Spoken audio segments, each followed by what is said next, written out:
Boa noite, muito obrigado por me receber aí na sua casa, no seu celular, no seu computador, no seu tablet. Que momento, novamente, um momento de muita alegria por saber que a igreja, como cantaram aqui os componentes do Cânticos, a igreja vai triunfar, nós queremos triunfar com ela. E num sábado à noite ver milhares de pessoas conectadas em volta da palavra de Deus, isso realmente é algo muito especial, é um momento muito especial.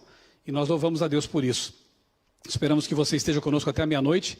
Teremos aqui muitas bênçãos ainda reservadas por Deus para todos nós, com certeza. Eu quero, antes de começar a falar do tema que me coube, divulgar aqui pelo menos 2 livros que eu creio seria muito bom nesse momento diferente pelo qual a humanidade passa. Seria muito bom que você lesse e estudasse. Um deles é o livro Eventos Finais, de Ellen White. A Casa Publicadora Brasileira, por sinal, preparou um box, está lá no site da CPB, cpb.com.br, um box com 5 livros, um dos quais esse aqui, Eventos Finais, um livro para o nosso tempo. E o outro é um clássico do século XIX, eu estou relendo e que livro tremendo. Eu, quando conheci o Evangelho, depois da Bíblia, foi o livro que mais trouxe impacto sobre a minha vida. Quer saber qual é? O Grande Conflito, da mesma autora do Eventos Finais, Ellen White. É um livro que precisa ser lido e, se você já leu, reler. Quem sabe, segunda, terceira, quarta vez, não sei, porque realmente fala ao nosso tempo, esclarece muitas questões para as quais as pessoas encontram muitas dúvidas nesse momento da história, e eu creio valeria a pena você conhecer esse material, também da CPB, Casa Publicadora Brasileira. Ok? Muito bem. O tema, eu dei um título aqui, talvez meio estranho para você, Data de Aniversário Errada. Eu quero contar aqui uma história, a história da senhora Sandra Blackman. Por mais de 50 anos, essa senhora celebrou o aniversário dela, a suposta data de nascimento, no dia 10 de novembro. Até que um dia, ao verificar mais atentamente a sua certidão de nascimento, ela percebeu que havia algo errado. Na verdade, ela tinha nascido no dia 11 de novembro. E para piorar a história, que é real, uma história real, ela descobriu que na escola primária havia um registro de que ela tinha nascido, na verdade, dia 12 de novembro. Uma bagunça total, aí você percebe, né? E ela acabou optando, então, por celebrar daí para frente o aniversário no dia 10, porque já estava acostumada com isso. Eu quero te perguntar uma coisa. O que você acharia se alguém chegasse para você e dissesse, amigo, você nasceu, vamos pegar aqui a minha data de aniversário, 2 de março. Mas daqui para frente, nós queremos que você comemore seu aniversário no dia 3 de março. O que você acharia disso? Seria um pedido bem estranho, não é verdade? Afinal, ninguém pode mudar a sua data de nascimento. Você nasceu naquele dia e ponto. Você tem que comemorar o dia que você nasceu. Você tem que celebrar o dia que você nasceu no dia correto. Essa senhora teve problemas com isso, né? E aí foi uma confusão tremenda. Bem, eu não sei se você sabe, mas se sabe eu vou reafirmar para você. O planeta Terra, ou pelo menos a vida na Terra, tem também data de aniversário. Existe um dia específico que foi reservado por Deus. E eu quero te convidar a abrir a Bíblia agora comigo, em Gênesis capítulo 2, melhor dizendo, Gênesis capítulo 2, versos 1 a 3. E aqui nós vamos então descobrir, ou rever, ou relembrar, o dia do aniversário da vida na terra. Diz assim o texto lá em Gênesis 2, de 1 a 3, assim pois foram acabados os céus e a terra, e todo o seu exército, e havendo Deus terminado no dia 7º a sua obra que fizera, descansou nesse dia de toda a sua obra que tinha feito. E abençoou Deus o dia 7º e o santificou, porque nele descansou de toda a obra que como Criador fizera. Acabamos então de descobrir o dia de aniversário da terra. É o sábado. Deus cria a vida, organiza a terra, a povoa com seres vivos, animais e vegetais, e reserva então o 7º dia, o sábado, portanto, que no hebraico são 3 letrinhas, SBT ou Shabbat, mais no sentido de uma pausa contemplativa, como um pintor que termina uma obra-prima, e depois se afasta um pouquinho para contemplar o que fez. Deus convida Adão e Eva, que certamente não estavam cansados fisicamente, porque haviam acabado de ser criados. Deus os convida para celebrar a criação e então estabelece esse dia como o aniversário da terra, o aniversário da criação da vida neste planeta. E Deus faz 3 coisas ali. Ele descansa, embora Deus não se canse, como diz Isaías 40, 28, portanto, mais uma vez o conceito de pausa contemplativa. Deus, ele pausa, ele abençoa e santifica. E você sabe muito bem que o que Deus abençoa não pode ser desabençoado. Assim como uma data de aniversário não pode ser trocada por qualquer pessoa. É aquela data, é aquele dia. Queira ou não, aquele dia celebra realmente a criação do mundo. E Deus, então, ao santificá-lo, ou seja, pô-lo à parte, ele demonstra realmente que é um dia especial. Eu sei que algumas pessoas, talvez, que estejam me ouvindo agora, pensem o seguinte: mas esse relato aí da criação não é mítico, não é apenas uma alegoria? Será que nós podemos fundamentar a nossa crença de que o sábado é o dia da criação, é o memorial da criação, com base num capítulo que alguns têm por metafórico ou por simbólico? Só para você lembrar, Jesus era criacionista. E não podia ser diferente, não é? Porque foi ele quem criou. Lá em João capítulo 1, verso 1, é dito que, de 1 a 3, né? É dito que Jesus é o próprio agente criador. Então, se ele criou, ele sabe muito bem que Adão e Eva existiram. E, na verdade, como dizem esses textos aí na tela, o próprio mandamento do sábado, lá em Êxodo 20, verso 11, relembra que foi nesse dia que Deus criou céus, terra e mar. Ou seja, o mandamento só faz sentido se nós crermos que a semana da criação é histórica, é literal. Em Marcos 10, 6, Deus fala que, Jesus diz que Deus fez homem e mulher e os uniu pela sagrada cerimônia do casamento. Se nós não crermos que Gênesis, os primeiros capítulos são literais, o casamento perde sentido e infelizmente tem perdido, por causa disso mesmo. Pela relativização do relato da criação. Há muitas pessoas hoje que acham que casamento é apenas uma união civil ou algo parecido. Não. O casamento, quando feito da forma como a Bíblia estabelece, uma união heteromonogâmica, ele é uma instituição que, como o sábado, vem lá do Éden, criada por Deus. Portanto, literal. Jesus se referiu a Adão e Eva como personagens históricos. Lá em Romanos 5,12, Paulo faz a mesma coisa. Por um só homem, ou seja, Adão, o pecado entrou no mundo. Paulo considerava Adão como personagem literal, histórico, real. Marcos 24, 37 e 39, ali Jesus relaciona o dilúvio à sua segunda vinda. Portanto, 2 eventos históricos, um futuro e um passado. Se o dilúvio não aconteceu, como está na Bíblia, por que vamos crer que a segunda vinda vai acontecer? Mas eu creio nas duas coisas, porque eu creio na palavra de Deus, na historicidade desses relatos. Lucas 3 fala ali traz a genealogias, e ali nos nomes, entre os nomes reais, estão os nomes de Adão e Eva. Estão ali personagens que alguns têm por míticos. E Apocalipse 14, 7, então você vê que de ponta a ponta a Bíblia apresenta o fato de que Deus é criador e de que a semana da criação é literal. Fez o céu, a terra, o mar e as fontes das águas. Na verdade é a pregação das 3 mensagens angélicas ali, né? Só para você lembrar que, na verdade, nós temos sim fundamentação bíblica para considerar o sábado, o dia da criação, o 4º mandamento da lei de Deus, celebrando aí o aniversário da criação. Há outras evidências interessantes, né? Cada dia, e dia aqui no relato da criação é Ion, no hebraico, e não Eon, que quer dizer era. Ion quer dizer dia literal, e quando está associado a um número, a um numeral ali, não tem como você interpretar isso de outra forma. Há 150 ocorrências no Antigo Testamento dessa forma, e apresentando o dia como sendo um dia literal de 24 horas. Quer uma outra coisa interessante? As plantas foram criadas no 3º dia da criação. Só que os animais polinizadores, como as abelhas, por exemplo, só são criados lá no 5º dia. Pergunto, se aqueles dias da criação fossem eras, que fossem 1000 anos, as plantas que dependem de polinizadores não sobreviveriam, porque teriam que esperar eras, ou uma era, até que os polinizadores aparecessem no cenário. Não tem como você defender, a menos que você viole o texto bíblico e a própria lógica, defender a ideia de que seriam eras e não dias literais de 24 horas. Portanto, nós guardamos o sábado. Por quê?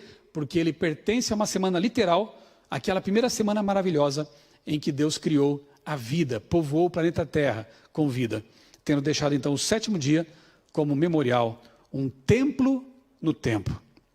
Só para os judeus? Obviamente que não. Acabei de dizer que Adão e Eva foram os primeiros a guardar o sábado. E eles não eram judeus, não eram brasileiros, chineses, americanos, eram homem e mulher, humanidade. Além de que, Marcos 2, 27 diz que o sábado foi estabelecido por causa do homem, aqui nesse caso o antropós, ser humano, e não o homem por causa do sábado. O sábado foi dado para a humanidade. Todos são convidados a participar dessa bênção maravilhosa de celebrar toda semana a criação de Deus.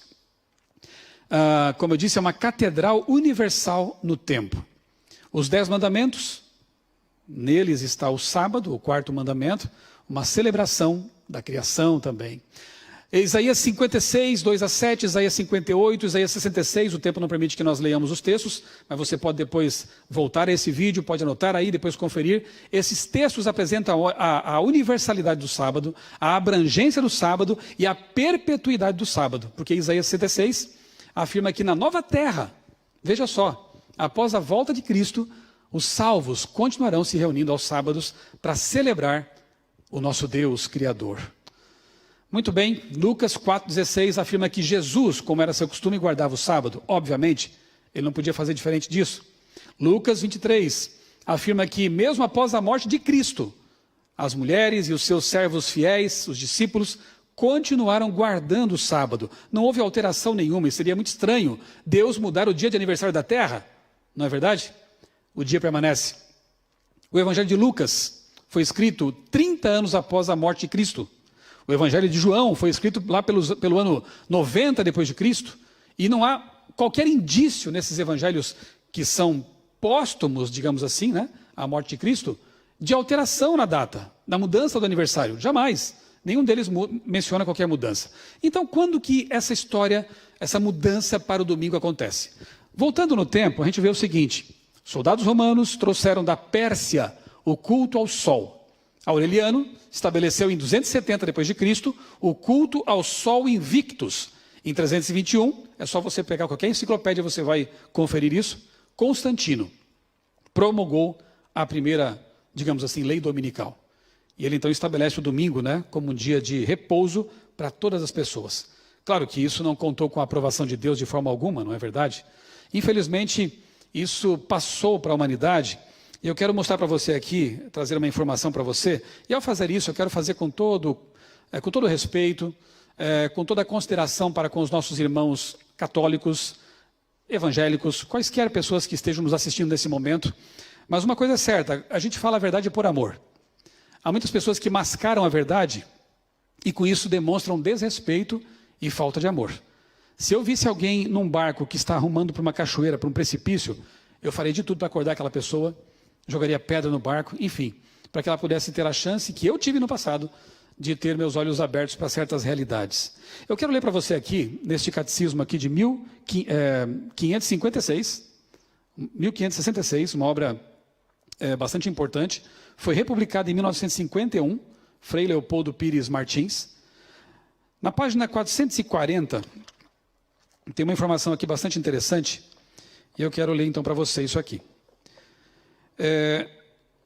No catecismo, a gente encontra uma admissão de mudança pelo poder atribuído ou assumido pela igreja de então, para então trocar a celebração do sábado para o domingo. Ou seja, isso vem lá do Império Romano e, infelizmente, é transferido para o cristianismo por meio dessa determinação, dessa mudança aqui. Só que, obviamente, isso não conta com o aval da palavra de Deus. Na verdade, a Bíblia fala de uma restauração desse mandamento, da restauração do dia do aniversário da criação. Lá em Daniel capítulo 7, verso 25, é dito que um poder representado lá pela ponta pequena, né, pelo chifre pequeno, que em Apocalipse é a besta, né, uma das bestas, esse poder ele se atreveria a mudar a lei de Deus, alterar os mandamentos de Deus. Mas em Ezequiel 20, 20 é dito que o sinal de Deus, o selo de Deus, ele está ali no mandamento do sábado. Mas por que você afirma isso? Bem, Apocalipse fala de uma marca da besta e também fala de um selo de Deus que será aplicado sobre a mente das pessoas. Interessante que a marca de Deus só pode ser assumida intelectualmente. Eu guardo o sábado porque eu creio nisso, porque está na Bíblia Sagrada, porque é um mandamento divino e não de homens. Mas a marca da besta, ela pode ser recebida na mente, porque alguns aceitam isso mesmo, ou na mão direita, símbolo de conveniências humanas, enfim, de uma aceitação não só intelectual, mas mais de conveniência. E Apocalipse 13 fala disso aí, Apocalipse 14, 6 e 7, também falam esses versos de uma restauração, de uma pregação final sobre o planeta Terra, e está sendo feita nessa noite, por sinal, que diz: temei a Deus e dá-lhe glória, porque é vinda a hora do seu juízo. E adorai a quem? Aquele que fez o céu, a terra, o mar e as fontes das águas. Aqui João praticamente faz um copiar e colar, lá de Êxodo 28 a 11. Traz para o Apocalipse e diz: no fim dos tempos, a proclamação final vai envolver essa mensagem criacionista de que Deus é o Criador e de que Ele estabeleceu, sim, um dia especial para marcar isso. O memorial da criação, o aniversário da vida na Terra. Um selo antigo, ele continha pelo menos 3 características. O nome da autoridade que selava o documento, ele continha também o cargo dessa autoridade e a jurisdição.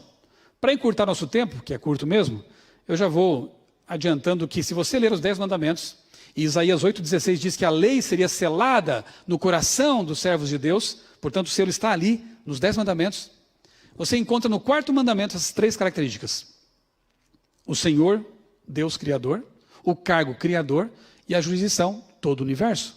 Não é interessante isso? Apocalipse 11:19 menciona um santuário no céu. E naquele momento já não havia mais santuário terrestre. E dentro da arca são vistas as tábuas da lei. Sim, a lei que Deus quer selar no coração das pessoas. Não apenas uma obediência formalista, mas uma obediência por amor. Amor de uma criatura que reconhece a Deus como Criador. Muito bem, isso foi só um preâmbulo. Isso é apenas um estudo bíblico muito rápido, para você recordar alguns conceitos. E agora eu quero ler um trecho desse livro aqui, O Grande Conflito, na página 588. Veja que coisa séria o que ela escreve ali. Mediante os 2 grandes erros, a imortalidade da alma e a santidade do domingo, Satanás há de enredar o povo em suas malhas, em sua rede. Enquanto o primeiro, ou seja, a ideia de que a alma seria imortal, que vai ser tema da minha segunda pregação nesta noite. Enquanto o primeiro erro lança o fundamento do espiritismo, o último, a santidade do domingo, a pretensa santidade do domingo, cria um laço de simpatia com Roma. Os protestantes dos Estados Unidos serão os primeiros a estender as mãos através do abismo que havia no tempo dela. Hoje já existe uma ponte bem pavimentada, né? Estenderão essa mão para apanhar a mão do espiritismo. E estenderão também a mão sobre o abismo para abraçar o poder romano. E sobre a influência dessa tríplice união, este país, Estados Unidos, seguirá as pegadas de Roma, desprezando os direitos de consciência. Interessante que, pelo menos, no catecismo, há uma admissão de mudança. Alteramos porque cremos que a igreja tem poder sobre a palavra de Deus. Na verdade, é o contrário. A palavra de Deus é soberana e está acima, é nossa regra de fé e prática. Mas ficam em condição muito mais complicada aqueles protestantes que guardam esse dia, que não é o aniversário da criação, e assim tem que admitir que não o fazem com base no assim diz o Senhor, mas com base no assim diz aquela igreja. Então é uma situação muito complicada. Bem, uma tríplice união. Você já percebeu que, então, os 2 grandes erros, tanto o domingo quanto a imortalidade da alma, essa ideia não bíblica, tem que ver com essa falta de reconhecer a Deus como Criador? Olha o que diz lá em Gênesis 3, 4 e 5. Alguns dizem que é o capítulo mais triste da Bíblia, que é quando Adão e Eva, aceitando o engano de Satanás, se rebelam contra Deus. Disse a serpente à mulher: certamente não morrerão. Deus sabe que no dia em que dele comerem, o fruto da ciência do bem e do mal, seus olhos se abrirão e vocês serão como Deus, conhecedores do bem e do mal. Você percebe que aqui Satanás, ele apresenta para Adão e Eva uma ideia de independência de Deus, de serem mais do que podiam ser, e já era bom demais, ser filhos do Criador. Adão e Eva, vocês podem ser como Deus. E tem mais, vocês não vão morrer coisa nenhuma, como disse Deus. A desconfiança na palavra de Deus. Deus estabelece um dia, mas eu quero outro. Deus diz que eu não posso comer certas coisas, mas eu quero comer assim mesmo. E Deus é tão gentleman, Deus é tão bondoso, Deus é tão respeitador do livre-arbítrio humano e dos anjos, que Ele permite. E Ele permite que nós colhamos também as consequências disso. A palavra está escrita, os mandamentos estão aqui, as recomendações de Deus existem para o nosso bem, mas infelizmente o ser humano muitas vezes é teimoso e quer seguir por outros caminhos. Por que fazer isso? Aqui começa então a desconfiança de Deus, começa a rebelião e a ideia de independência. Veja o que diz ainda o grande conflito nessas 3 páginas. A profecia do capítulo 13 do Apocalipse declara que o poder representado pela besta com chifres semelhantes aos do cordeiro fará com que a terra e os que nela habitam adorem o papado, ali simbolizado pela besta semelhante ao leopardo. Uma clara ligação com Daniel capítulo 7, né? Eu não tenho tempo de explorar isso aqui agora. Esta profecia se cumprirá quando aquela nação, Estados Unidos da América, que são a segunda besta, a besta da terra, impuser a observância do domingo, que Roma alega ser um reconhecimento especial de sua supremacia. Na livre América do Norte, governantes, legisladores, a fim de conseguir o favor do público, cederão ao pedido popular de uma lei que imponha a observância do domingo. Até aqui eu falei de história. É só você ir aos livros de história e você vai conferir tudo o que eu falei. Daqui para frente, entramos num aspecto mais escatológico. O que vai acontecer? Mas peraí, você está dizendo que os Estados Unidos, a segunda besta do Apocalipse, e se você tem dúvida sobre isso, estude, por favor. Os Estados Unidos vão impor aquela marca, aquele sinal de autoridade romana à humanidade? Sim, é o que estamos dizendo aqui. E se você duvida, aguarde um pouquinho, isso vai acontecer. E quando acontecer, eu espero que você tenha tempo para se lembrar desse dia, desta pregação e tomar a sua decisão. Anote aí na sua agenda. Né? Nem precisa, está na Bíblia, está escrito já. Né? Então, será que vai acontecer? Em que momento o povo vai clamar às autoridades para que o domingo seja imposto como um dia de repouso em oposição ao sábado? O povo vai clamar por isso?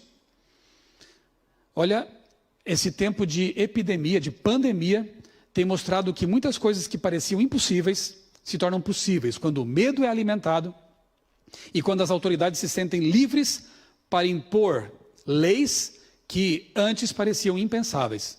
Esse é um exercício bem interessante. E a gente tem visto coisas acontecendo aqui que realmente chamam a atenção. Muito bem, na verdade, antes mesmo dessa pandemia, já tem acontecido um processo de aproximação entre Estado e Igreja. Nós, adventistas, repudiamos essa união entre Estado e Igreja, porque sempre que isso aconteceu na história, deu ruim, como dizem aí os que usam essa gíria, né? Deu ruim, sempre. Porque quando uma religião se torna hegemônica e tem o poder do Estado por trás, a perseguição acontece. Estude sobre o período de 538 a 1798 para você ver o que realmente foi esse período em que a igreja tinha plenos poderes para prender, matar, perseguir. Você conhece um pouco da Inquisição, não é? Sabe o que aconteceu lá. Será que isso poderia voltar? Será que uma situação dessa poderia voltar a acontecer nesse planeta? Eu assisti um tempo atrás um documentário no Netflix. Tem pouquíssima coisa lá que vale a pena ver, né? Mas esse aí é um documentário bem interessante, The Family, baseado no livro de um jornalista chamado Jeff Sharlet. Esse livro e esse documentário, derivado dele, mostram os porões, né, da política norte-americana e como a religião vem sendo usada como um fator de poder, de imposição. É muito interessante. E a gente vê realmente uma reaproximação entre igreja e Estado ali. Não vou dar spoiler, não tenho tempo de contar tudo, mas me chamou muita atenção esse documentário. E mesmo quando Trump foi eleito lá nos Estados Unidos, ele já havia feito algumas promessas à base do seu eleitorado, né, a base protestante ali do seu eleitorado, como, por exemplo, essa que saiu no El País. Trump promete derrubar barreira entre igreja e Estado. Ele já falava sobre a tal emenda Johnson, que separa esses dois poderes. Ele queria derrubar essa emenda para reaproximar a igreja e o Estado. Frequentemente são vistas ali orações sendo feitas. Parece, em primeiro momento, muito bonito isso, muito interessante, mas, na verdade, causa preocupação, né, naqueles que conhecem as profecias. Não preocupação porque a gente vê, na verdade, que as coisas vão andando segundo o script bíblico. Sarah Sanders, porta-voz do governo americano. Deus quis que Donald Trump se tornasse presidente. Então ele passa a ser visto como uma espécie de Messias. aquele que realmente une essas duas facetas. Olha só, Mensagens Escolhidas, volume 3, página 392. Esse é um texto para mim muito interessante. Quando eu preguei aqui num desses sábados aí para trás, né, eu citei esse texto e vou citar algumas coisas que eu falei naquela ocasião, porque eu acho que nesse contexto elas são importantes. Se você quiser ver isso expandido, vá ao meu canal no YouTube, ou do NASP aqui de São Paulo, e procure o meu sermão O Mundo depois do 11 de setembro e do coronavírus. Eu trabalhei também essa questão aqui. O chamado mundo cristão será palco de grandes ações decisivas. Homens com autoridade promulgarão leis para controlar a consciência, segundo o exemplo do papado. Babilônia fará que todas as nações bebam do vinho da ira da sua prostituição. Toda nação será envolvida. João, o revelador, declara o seguinte sobre esse tempo: tem estes um só pensamento. Essa frase, então, eu quero que você grave, está em bold ali no texto. Haverá um laço de união universal, uma grande harmonia, uma confederação de forças satânicas, que vão oferecer à besta a sua autoridade, seu poder e assim por diante. Um laço de união universal. Que laço seria esse capaz de unir forças aparentemente tão díspares, não é? Criar realmente uma confederação tão forte e que um cenário que possibilite que o povo peça às autoridades que imponham realmente essa lei dominical. Me acompanhem por aqui.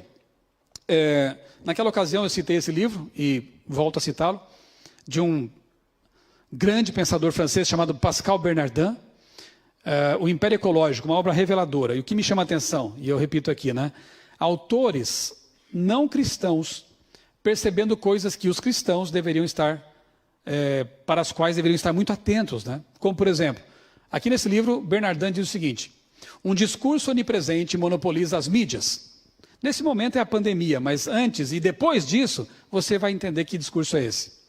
Uma nova ideologia parece estar emergindo. Não estaríamos em presença de um discurso totalitário, mascarado, cujas potencialidades revolucionárias foram gravemente subestimadas?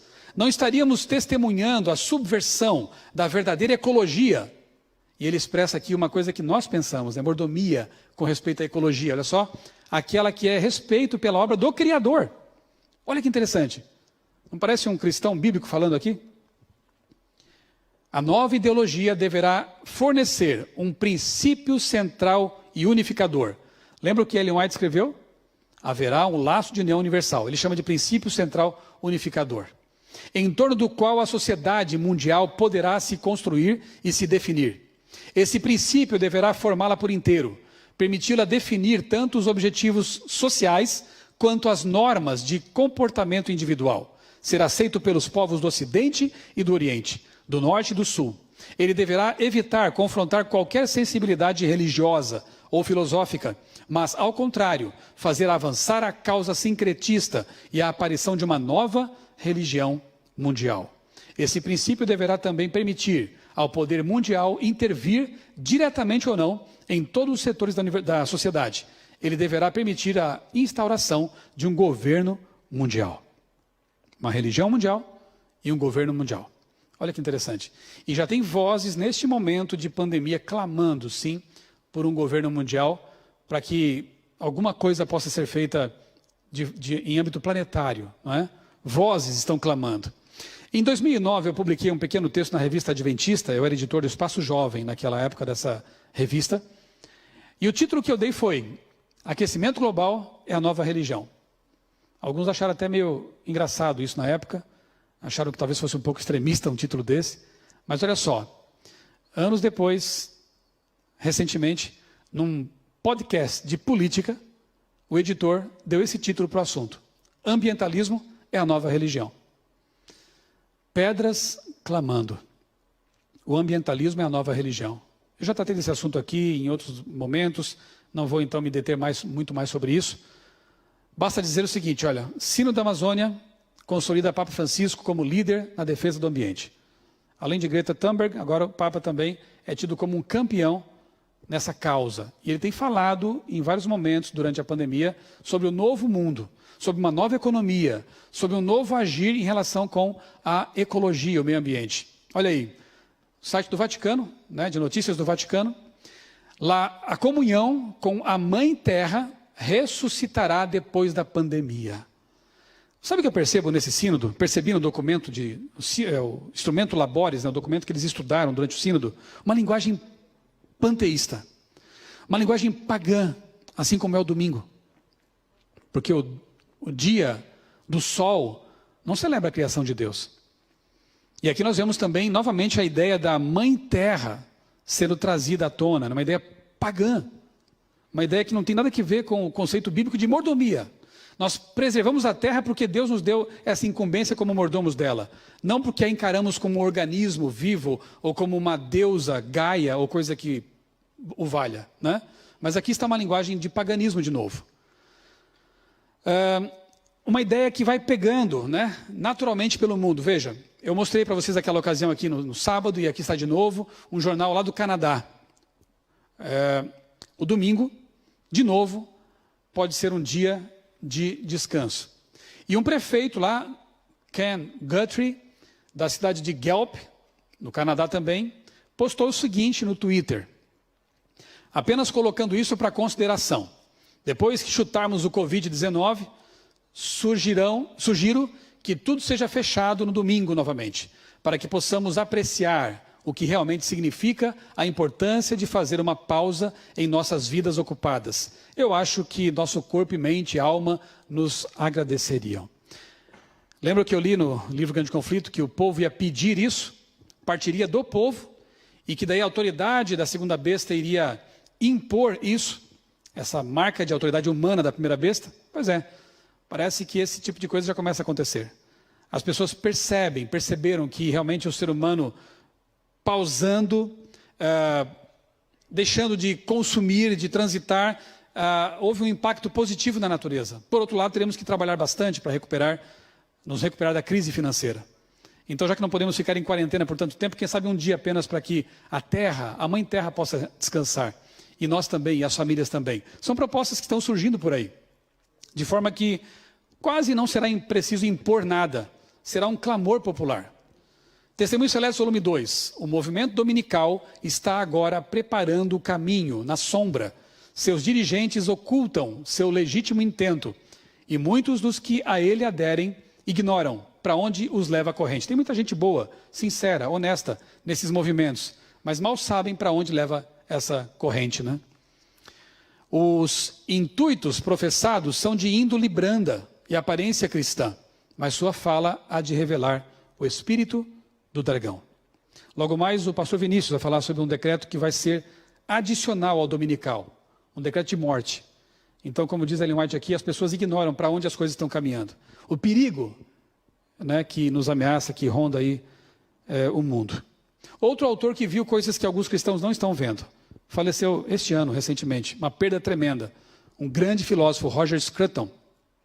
No livro Filosofia Verde, ele escreveu: previsões alarmistas desse tipo são recorrentes na história. E há um bom motivo para isso. Alarmes transformam problemas em emergência. Estamos vendo acontecer isso agora. Alarmes transformam problemas em emergências, levando o andamento normal e diário da política a uma interrupção abrupta. Diante de uma emergência, preparamo-nos para obedecer, seguir líderes e nos proteger. As pessoas que cobiçam políticas centralizadoras, de cima para baixo, têm as emergências em alta conta. Não preciso nem falar muito sobre isso, você acompanha os noticiários.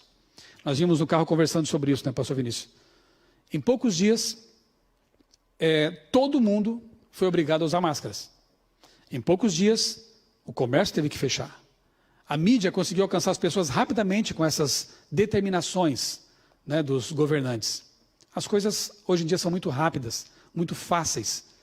E eu queria que Roger Scruton estivesse vivo agora, para ver que realmente o seu vaticínio, né, aconteceu. Em pequena escala agora, em muito maior escala daqui a pouco, no futuro. Ana Paula Henkel, aquela famosa jogadora de vôlei do Brasil, campeã, ela mora nos Estados Unidos, ela faz muitos comentários sobre política, sobre economia também, americana, né? E no Twitter, acho que foi ontem, anteontem, não me recordo agora, ela escreveu o seguinte: soldar portas de estabelecimentos que pagam seus impostos em dia, em nome de um suposto bem público, algemar e prender trabalhadores que não cometeram crime algum, fechar ruas, esse é o novo normal? Podemos ser responsáveis, mas nossas liberdades são inegociáveis. Acorda, Brasil. Não vou entrar no mérito de se isso é correto ou não, mas o exercício é interessante. Você percebe? Liberdades individuais sendo tolhidas. Pessoas sendo acostumadas a obedecer, alimentadas pelo medo. Real ou não, mas alimentadas pelo medo. Isso é engenharia social. Isso é instinto de rebanho sendo usado. E nós veremos cada vez mais esse tipo de coisa acontecer. Uma geração foi preparada para isso. E eu quero concluir, nos minutos que eu não tenho mais, eu acho até. Ok? Fazendo um paralelo muito claro entre dois capítulos da Bíblia, que fica fácil até decorar, porque tem 3 nos dois. Daniel 3 e Apocalipse 13. O que há de semelhante ali? Bem, tarefa de casa, você vai ler então Daniel 3 e depois comparar com Apocalipse 13, tá bom? Daniel 3 fala da recusa de 3 jovens fiéis de se prostrar diante de uma estátua cujas medidas estranhas eram de 60 côvados por 6. Olha que medida estranha, né? Era uma haste, né? Comprida. Na verdade, segundo estudiosos desses livros aí, de Daniel, o 6 aí, o múltiplo de 6 representava o panteão babilônico. Portanto, aqueles jovens sabiam que não era só se prostrar diante de uma imagem. Ao se prostrarem, eles estariam reconhecendo os deuses babilônicos, os deuses que não eram Deus, deuses inventados pelo ser humano. Portanto, estariam se prostrando diante de uma autoridade humana. E eles se recusaram a fazer isso. E disseram: olha, nós vamos adorar só o nosso Deus. E se ele quiser que a gente morra, assim vai ser. Preferimos morrer. Pense um pouco. Que tipo de cristãos estamos sendo hoje? Eu li uma vez uma frase bem interessante que diz: se você não tem uma causa pela qual morrer, não vale a pena viver por ela.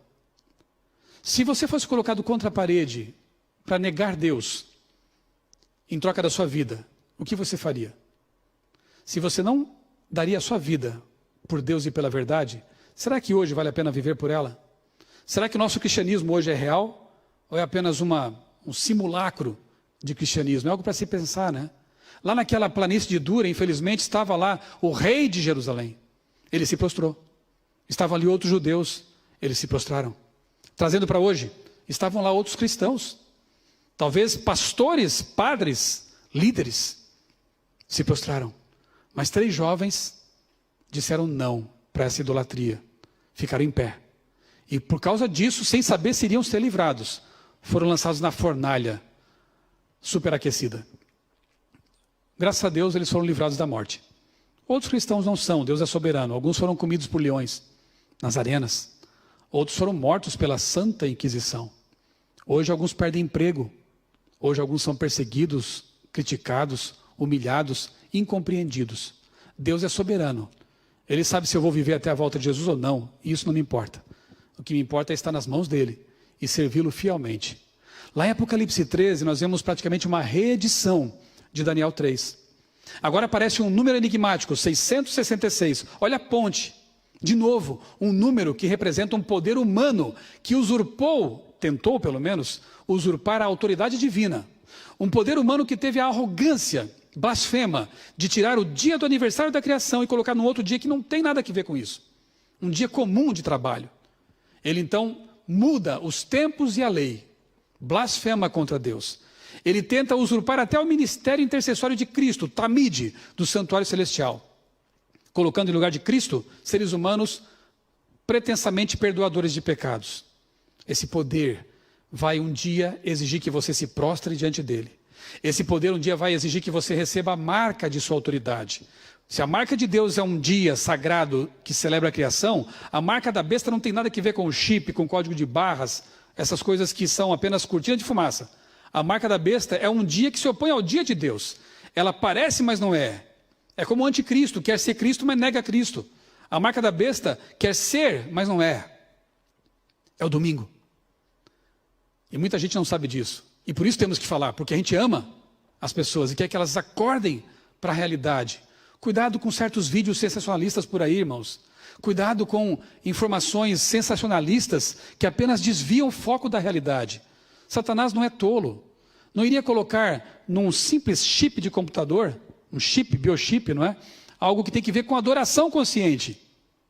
Você um dia terá que ficar em pé ou se prostrar. Essa é a questão. O que você vai fazer? Lá em Atos 5:29 está escrito: mais importa obedecer a Deus do que aos homens.